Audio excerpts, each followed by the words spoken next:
رمضان الذي أنزل فيه القرآن هدى للناس وبينات من الهدى والفرقان فمن شهد منكم الشهر فليصم ومن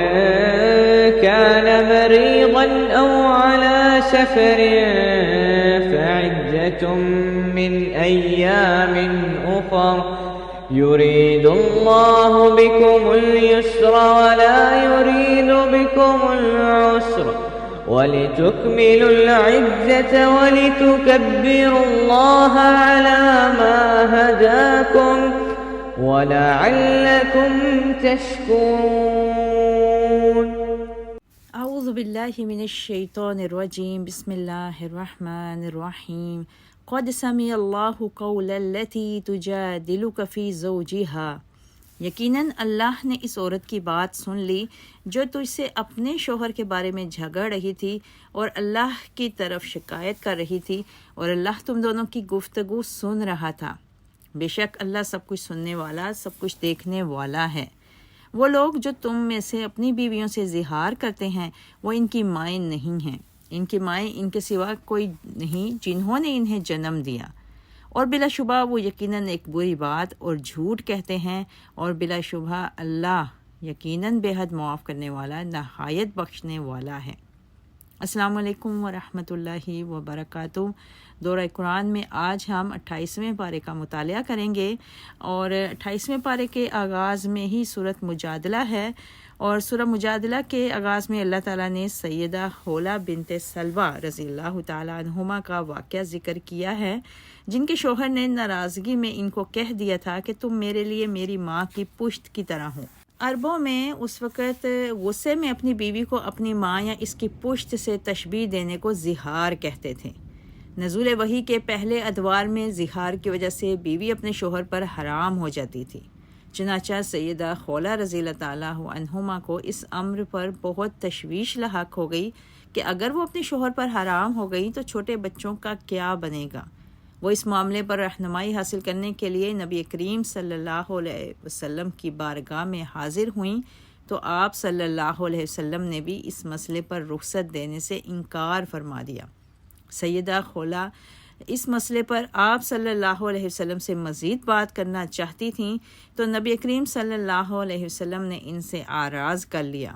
اس پر سیدہ خولہ نے بارگاہ رب العالمین میں دعا مانگی کہ اے اللہ میری اس سلسلے میں مدد فرما۔ اللہ تعالیٰ نے سیدہ خولہ رضی اللہ تعالیٰ عنہما کی فریاد کو سن لیا اور نبی رحمت صلی اللہ علیہ وسلم پر وحی کو نازل فرما دیا کہ اللہ نے اس عورت کی بات سن لی ہے جو آپ صلی اللہ علیہ وسلم سے اپنے شوہر کے بارے میں بحث کر رہی تھی، اور اللہ تعالیٰ آپ دونوں کا مکالمہ سن رہا تھا۔ بے شک اللہ خوب سننے اور بڑا دیکھنے والا ہے۔ اس کے بعد پھر اللہ تعالیٰ نے زہار کے کفارے کے لیے بھی حکم نازل فرما دیا کہ جو لوگ اپنی بیویوں سے زہار کر لیں اور پھر اپنی کی ہوئی بات سے رجوع کرنا چاہیں تو انہیں یا تو ایک غلام آزاد کرنا ہوگا یا 2 ماہ کے مسلسل روزے رکھنے ہوں گے، اور ایسا کرنا ممکن نہ ہو تو 60 مسکینوں کو کھانا کھلانا ہوگا۔ سیدہ خولہ کی دعا کی وجہ سے اللہ تعالیٰ نے پوری امت مسلمہ کے لیے آسانی کر دی، اور قیامت تک اگر کوئی اپنی بیوی سے زہار کر لیتا ہے تو کفارہ ادا کر کے اس کی بیوی اس کے لیے حلال ہو جائے گی۔ اس بارے میں اللہ تعالیٰ نے اس امر کی سختی سے ممانعت فرمائی ہے کہ کوئی شخص رسول اللہ صلی اللہ علیہ وسلم کی موجودگی میں سرگوشی میں بات نہ کرے۔ اللہ تعالیٰ فرماتے ہیں کہ جو کوئی اس طرح کرے اس کو صدقہ کرنا چاہیے تاکہ اس کی کوتاہی کا ازالہ ہو سکے۔ سورہ مجادلہ میں اللہ تعالیٰ نے یہ بھی بتلا دیا کہ کائنات کے کسی بھی مقام پر اگر 2 لوگ موجود ہوں تو تیسرا ان کے ساتھ اللہ، اور اگر 5 ہوں تو چھٹا ان کے ساتھ اللہ ہوتا ہے۔ یعنی کوئی شخص اللہ تعالیٰ کے علم، قدرت، سماعت، بصارت اور گرفت اور اختیار کے دائرہ سے باہر نہیں نکل سکتا۔ بے شک پھر اس صورت میں اللہ تعالیٰ نے محبت اور نفرت کا معیار بھی بتایا ہے کہ اللہ تعالیٰ سے محبت کرنے والا کوئی شخص ایسا نہیں جس کے دل میں اللہ تعالیٰ کے دشمن کے بارے میں محبت ہو۔ جس کے دل میں اللہ تعالیٰ کے لیے محبت ہے وہ ہمیشہ اللہ تعالیٰ کے دشمنوں سے نفرت کرتا ہے، چاہے وہ اس کا کوئی قریبی عزیز ہی کیوں نہ ہو۔ سورہ مجادلہ کے بعد سورۃ حشر ہے۔ سورہ حشر میں اللہ تعالیٰ فرماتے ہیں کہ جو رسول صلی اللہ علیہ وسلم دیتے ہیں اس کو پکڑ لیا کرو، اور جس سے روکتے ہیں اس سے رک جایا کرو۔ اس کے بعد اہل ایمان کے 3 طبقات کا اللہ تعالیٰ نے ذکر کیا ہے۔ ایک طبقہ وہ ہے جنہوں نے اپنے ایمان کی حفاظت کے لیے ہجرت کی اور اپنے گھر بار اور اموال کو اللہ کے فضل اور خوشنودی کے حصول کے لیے خیر باد کہہ دیا۔ اور دوسرا طبقہ انصاری صحابہ کا تھا جو مہاجرین سے محبت کرتے تھے اور ان کو دیے گئے مال کے بارے میں اپنے دل میں معمولی سی تنگی بھی محسوس نہیں کرتے تھے اور انہیں اپنے آپ پر ترجیح دیتے تھے، چاہے انہیں خود تنگی کا سامنا کرنا پڑتا ہو۔ اور تیسرا طبقہ مہاجرین اور انصار کے بعد آنے والے اہل ایمان کا ہے، جنہوں نے مہاجرین اور انصار صحابہ کرام رضی اللہ تعالیٰ عنہم کے لیے یا اپنے سے بیشتر دنیا سے چلے جانے والے مومنوں کے لیے یہ دعا مانگی تھی: ربنا اغفر لنا ولإخواننا الذين سبقونا بالإيمان ولا تجعل في قلوبنا غلا للذين آمنوا ربنا إنك رؤوف رحيم۔ اے ہمارے رب، تو ہمیں اور ہمارے ان بھائیوں کو معاف فرما جو ہم سے پہلے ایمان لا چکے ہیں، اور ہمارے دلوں میں ایمان لانے والوں کے بارے میں کینہ پیدا نہ فرما، بے شک تو بڑی شفقت اور رحم کرنے والا ہے۔ سورہ حشر۔ اللہ تعالیٰ نے اہل ایمان کے 3 طبقات کا ذکر کر کے اس بات کو سمجھایا ہے کہ اہل ایمان کے دل ایک دوسرے کے بارے میں خیر خواہی کے جذبات سے لبریز ہوتے ہیں، اور وہ زندگی میں ایک دوسرے کے کام آتے ہیں اور مرنے کے بعد ان کے لیے دعائیں مغفرت کرتے ہیں۔ اللہم الف بین قلوبنا۔ اس کے بعد اس صورت میں اللہ تعالیٰ نے اس بات کا بھی ذکر کیا کہ اگر اللہ تعالیٰ قرآن مجید کو کسی پہاڑ پر نازل فرماتے تو پہاڑ اللہ تعالیٰ کے خوف سے ریزہ ریزہ ہو جاتا، اور ان مثالوں کو اللہ تعالیٰ غور و فکر کرنے والوں کے لیے بیان فرماتے ہیں۔ صرف ایک انسان ہی ہے جو اللہ کے خوف کو یکسر نظر انداز کر کے بڑے سے بڑا گناہ بھی بغیر سوچے سمجھے کرتے چلے جاتا ہے۔ اللہم آت نفسی تقواہا، اے اللہ تعالیٰ تو ہم سب کے نفس کو تقوی عطا فرما، آمین۔ اس سورہ حشر میں اللہ تعالیٰ نے تمام مومنوں سے ایک بات بہت ہی تاکیداً فرمائی ہے کہ جو رسول اللہ صلی اللہ علیہ وسلم تم کو دیتے ہیں اس کو پکڑ لیا کرو، اور جس سے روکتے ہیں اس سے رک جایا کرو۔ یعنی نبی کریم صلی اللہ علیہ وسلم کے حکم کو بھی اس طرح مانا جائے جیسے قرآن و سنت میں دیے گئے باقی احکامات ہوتے ہیں۔ سورہ حشر کے بعد سورہ ممتحنہ ہے، اور اس صورت میں اللہ تعالیٰ نے اہل ایمان کو مخاطب ہو کر کہا کہ اے ایمان والو، تم میرے اور اپنے دشمنوں کو دوست نہ بناؤ۔ تم ان کی طرف دوستی کا ہاتھ بڑھاتے ہو حالانکہ وہ تمہارے پاس آنے والے حق کا انکار کرتے ہیں۔ انہوں نے تمہیں اور رسول اللہ صلی اللہ علیہ وسلم کو اپنے پروردگار پر ایمان لانے کی وجہ سے ہجرت پر مجبور کر دیا، اور اگر میرے راستے میں جہاد کرنے اور میری خوشنودی حاصل کرنے کے لیے اپنے دیش سے نکلے ہو تو پھر ان سے خفیہ دوستی کیوں رکھتے ہو؟ میں تو وہ سب جانتا ہوں جو تم چھپاتے اور ظاہر کرتے ہو، اور تم میں سے جو کوئی ایسا کرے گا وہ سیدھے راستے سے بھٹک جائے گا، بے شک۔ پھر اس صورت ممتحنہ میں اللہ تعالیٰ نے اہل ایمان کو اسلام کے دشمنوں سے برات کرنے کا حکم دیا، اور اس کے بعد حضرت ابراہیم علیہ السلام اور ان کے ساتھیوں کے کردار کو نمونے کے طور پر اہل ایمان کے سامنے رکھا۔ قَدْ كَانَتْ لَكُمْ أُسْوَةٌ حَسَنَةٌ فِي إِبْرَاهِيمَ وَالَّذِينَ مَعَهُ إِذْ قَالُوا لِقَوْمِهِمْ۔ مسلمانوں، یقیناً تمہارے لیے ابراہیم علیہ السلام اور ان کے ساتھیوں میں بہترین نمونہ ہے کہ جب انہوں نے اپنی قوم سے کہا، ہم تم سے اور تمہارے ان معبودوں سے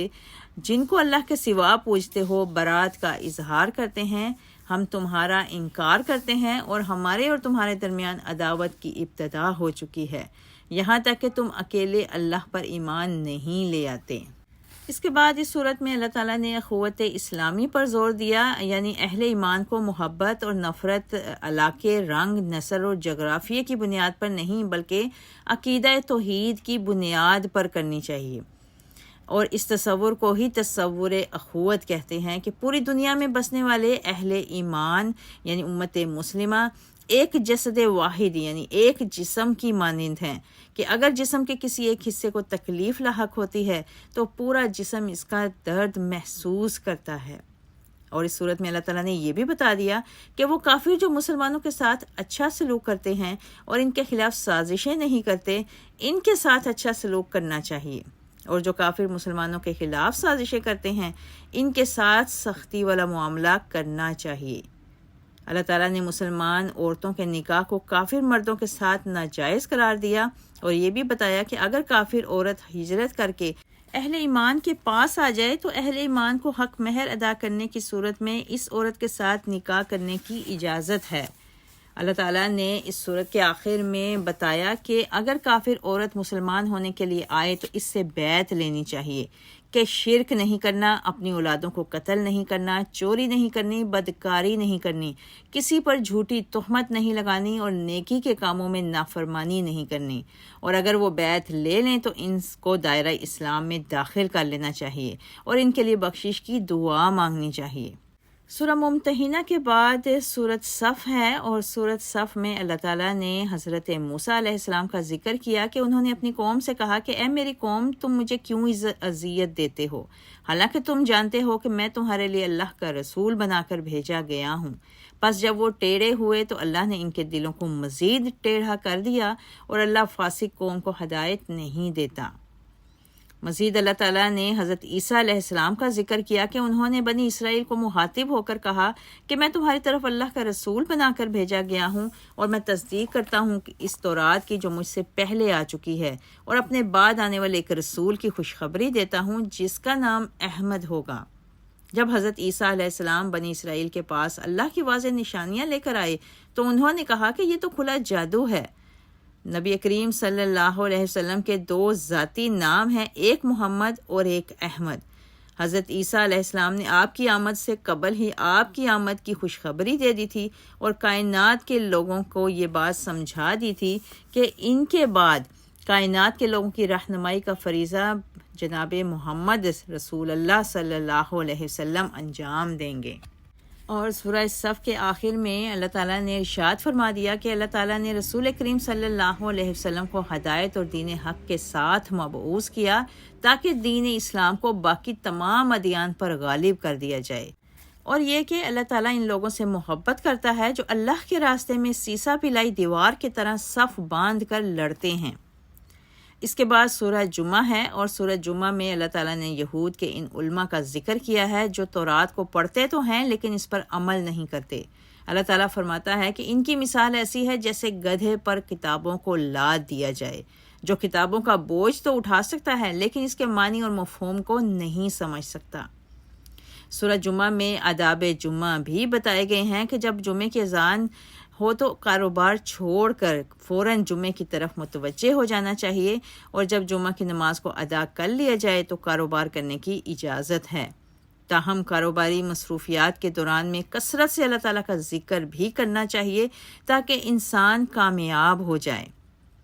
اللہ تعالیٰ نے اس صورت میں ان منافقوں کا بھی ذکر کیا جو تجارت اور تماشے کو دیکھ کر اس کی سمت بھاگ پڑتے اور رسول اللہ صلی اللہ علیہ وسلم کو ممبر پر کھڑا چھوڑ دیتے۔ اللہ تعالیٰ نے رسول کریم صلی اللہ علیہ وسلم کو کہتے ہیں کہ آپ ان کو فرما دیجئے کہ جو اجر و ثواب اللہ کے پاس ہے وہ لہو و لعب اور تجارت سے بہتر ہے، اور اللہ تعالیٰ سب سے اچھا رزق دینے والا ہے، واللہ خیر الرازقین۔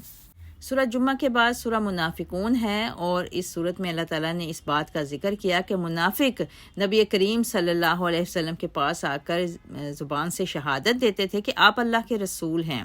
اللہ تعالیٰ ارشاد فرماتا ہے کہ اللہ کو پتہ ہے کہ آپ اس کے رسول ہیں، لیکن اللہ گواہی دیتا ہے کہ منافق جھوٹ بولتے ہیں۔ اس کے بعد اللہ تعالیٰ نے یہ بھی ذکر کیا کہ دنیا کا مال و دولت اور ان کے جسموں کی کیفیت دیکھ کر انسان متاثر ہوتا ہے، لیکن منافقوں کے لیے آخرت میں کچھ بھی نہیں ہے۔ اور اللہ تعالیٰ نے یہ بھی بتا دیا کہ منافق انفاق فی سبیل اللہ سے لوگوں کو روکتے تھے۔ اللہ فرماتا ہے کہ آسمان و زمین کے خزانوں کا مالک تو اللہ ہے، لیکن منافق اس بات کو نہیں سمجھتے۔ انہوں نے رسول اللہ اور اہل ایمان کے مقابلہ میں اپنے آپ کو عزت دار قرار دیا، اور یہاں تک کہا کہ ہم عزت والے مدینے پہنچ کر ان کم حیثیت لوگوں کو باہر نکال دیں گے۔ اللہ تعالیٰ فرماتا ہے وَلِلَّهِ الْعِزَّةُ وَلِرَسُولِهِ وَلِلْمُؤْمِنِينَ وَلَكِنَّ الْمُنَافِقِينَ لَا يَعْلَمُونَ۔ عزت تو اللہ اور اس کے رسول صلی اللہ علیہ وسلم اور اہل ایمان کے لیے ہے، لیکن منافق اس بات کو نہیں جانتے۔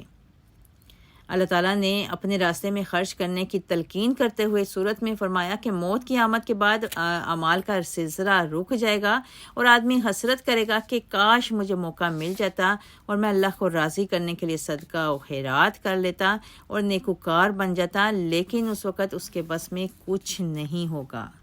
ایک حدیث کا مفہوم ہے کہ اگر میت کو دوبارہ دنیا میں آنے کی اجازت ملے تو وہ سب سے پہلے صدقہ ادا کرے گا، کیونکہ وہ اپنی قبر میں صدقہ کرنے کا اجر و ثواب دیکھ چکا ہوگا۔ سبحان اللہ۔ اس کے بعد سورۃ تغابن ہے، اور سورۃ تغابن میں اللہ تعالیٰ ارشاد فرماتے ہیں کہ جو مصیبت بھی آتی ہے اللہ کے حکم سے آتی ہے، اور جو کوئی اللہ پر ایمان لاتا ہے تو اللہ تعالیٰ اس کی رہنمائی فرما دیتے ہیں۔ اللہ تعالیٰ نے مزید ارشاد فرمایا کہ انسان کا مال اور اس کی اولاد اس کے لیے آزمائش ہیں، اور بعض بیویاں اور اولادیں تو انسان کی دشمن ہیں۔ انسان کو ان کو نظر انداز کر کے ان سے حسن سلوک کرنا چاہیے، اور اللہ تعالیٰ نے یہ بھی ارشاد فرمایا کہ جس حد تک ممکن ہو اللہ کے ڈر کو اختیار کرنا چاہیے۔ اتقوا اللہ، اللہ سے ڈر جاؤ۔ سورۃ تغابن کے بعد سورۃ طلاق ہے، اور سورۃ طلاق میں اللہ تعالیٰ نے طلاق کے مختلف عدتوں کا ذکر کیا ہے کہ بوڑھی عورت کی عدت 3 ماہ ہے، جبکہ عام عورت کی عدت 3 حیض ہے، جبکہ حاملہ کی عدت وضع حمل ہے۔ اور اس صورت میں اللہ تعالیٰ نے تقوی کے فوائد کا بھی ذکر کیا کہ جو تقوی اختیار کرتا ہے اللہ تعالیٰ اس کی تنگیوں کو دور فرماتے ہیں، اس کے معاملات کو آسان فرماتے ہیں، اور اس کو رزق وہاں سے دیتے ہیں جہاں سے انسان کا وہم و گمان بھی نہیں ہوتا۔ اس کے بعد سورۃ تحریم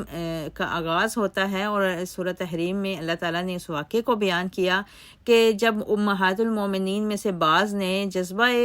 رقابت کے تحت رسول اللہ صلی اللہ علیہ وسلم کو کہہ دیا کہ آپ جو شہد اپنی ایک زوجہ کے گھر سے کھا کر آئے ہیں اس سے بو محسوس ہوتی ہے، تو نبی کریم صلی اللہ علیہ وسلم نے اپنی طبعی نفاست کی وجہ سے آئندہ شہد نہ کھانے کا فیصلہ فرما لیا۔